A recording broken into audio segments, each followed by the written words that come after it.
Hey friends, and welcome back to my channel. This video is all about fixing the issue with Epic Games Launcher. While installing any game such as Fortnite, you are getting the Epic Games Launcher error II E1003 install failed. So without wasting time, let's go ahead and directly proceed with the resolution. First of all, if you have not created a desktop icon onto your desktop, you need to create that for the Epic Games Launcher. And to do so, click on Start menu, type Epic and click on the option Open File Location.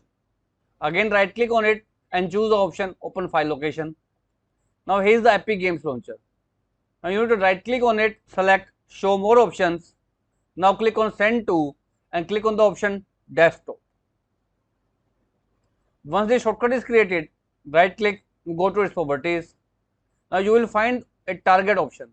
You need to scroll to the last. And in the last give a space and then you need to paste a text. This is the text that you need to copy from the description of this video. Copy, paste right over here by pressing Ctrl+V key. After doing so, hit apply and OK button.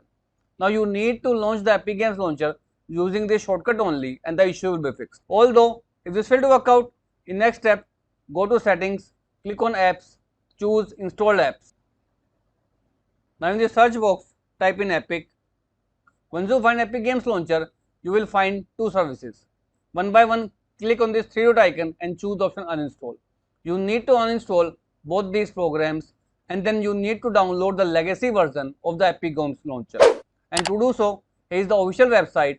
Scroll down and here is the link to download the legacy version. Click on the link, save this installer into your system, and once it is downloaded, install this version of Epic Games Launcher in your PC and the issue of Epic Games Launcher error 2 E1003 install failed will be completely fixed out. So that's all about it friends. If this video works out for you, I request you to please click on subscribe button and turn on the bell notification icon to continue receiving updates from my channel. Thank you so much friends. Thank you for watching.